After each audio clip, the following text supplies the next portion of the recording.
Hello everyone, welcome to my channel পোস্ত বাটা। তো আজকে আমি বানাবো একদম অন্যরকম একটা বেগুনের রেসিপি। বেগুন সুন্দরী, দেখতে সুন্দর, খেতে আরও বেশি সুন্দর। এই চ্যানেলের ভিডিওগুলি যদি আপনাদের ভালো লেগে থাকে তাহলে অবশ্যই কিন্তু চ্যানেলটিকে সাবস্ক্রাইব করতে ভুলবেন না। তো চলো বেশি কথা না বলে রেসিপিটি শুরু করা যাক। প্রথমে আমি বেগুনগুলোকে লম্বা লম্বা করে কিন্তু কেটে নিয়েছি।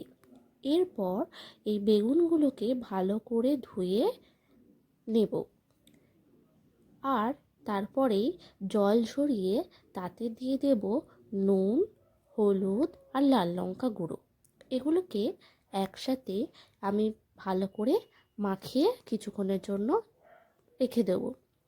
5 থেকে 10 মিনিটের মতো কিন্তু আমি মাখিয়ে রেখে দেব।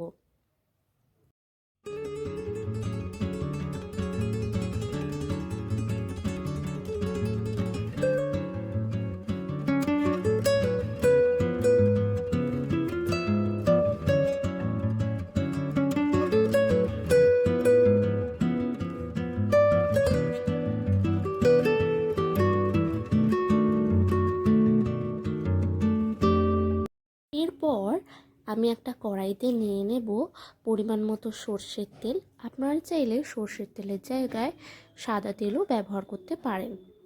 এরপর তেলটা গরম হতে তাতে আমি মাখিয়ে রাখা বেগুনগুলোকে কড়া করে ভেজে তুলে রাখব। এরপর ওই বেগুন ভাজার তেলেই আমি দিয়ে দেব ফোড়ন, একটা তেজপাতা, দারুচিনি, কয়েকটা এলাচ এবং অল্প পরিমাণে গোটা জিরে।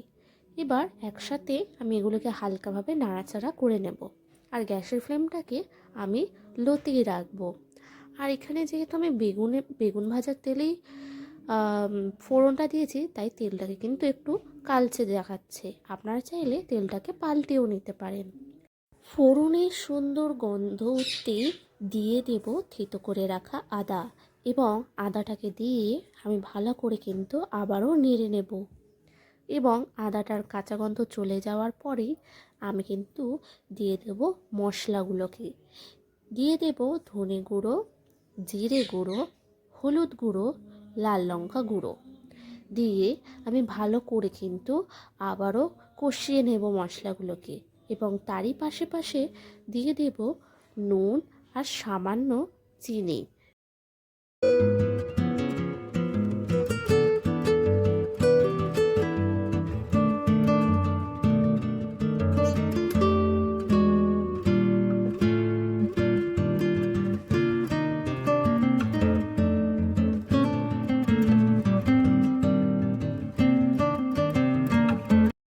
আমি এখানে আগে থেকে চাল মগজ এবং 5-6টা কাজু বাদাম আগে থেকে ভিজিয়ে রেখেছিলাম, এবং সেটিরই একটি মসৃণ পেস্ট তৈরি করে দিয়ে দেব।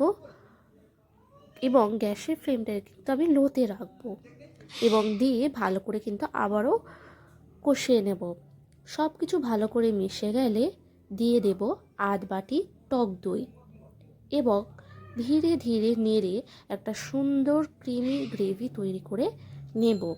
এক্ষেত্রে টক দইটা দেওয়ার সময় গ্যাসের ফ্লেমটাকে কিন্তু লোতেই রাখতে হবে, এবং ভালো করে কিন্তু অনবরত নাড়াচাড়া করতে হবে।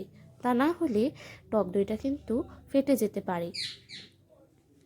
তো দেখুন এখানে কত সুন্দর ক্রিমি একটা গ্রেভি তৈরি হয়ে গেছে।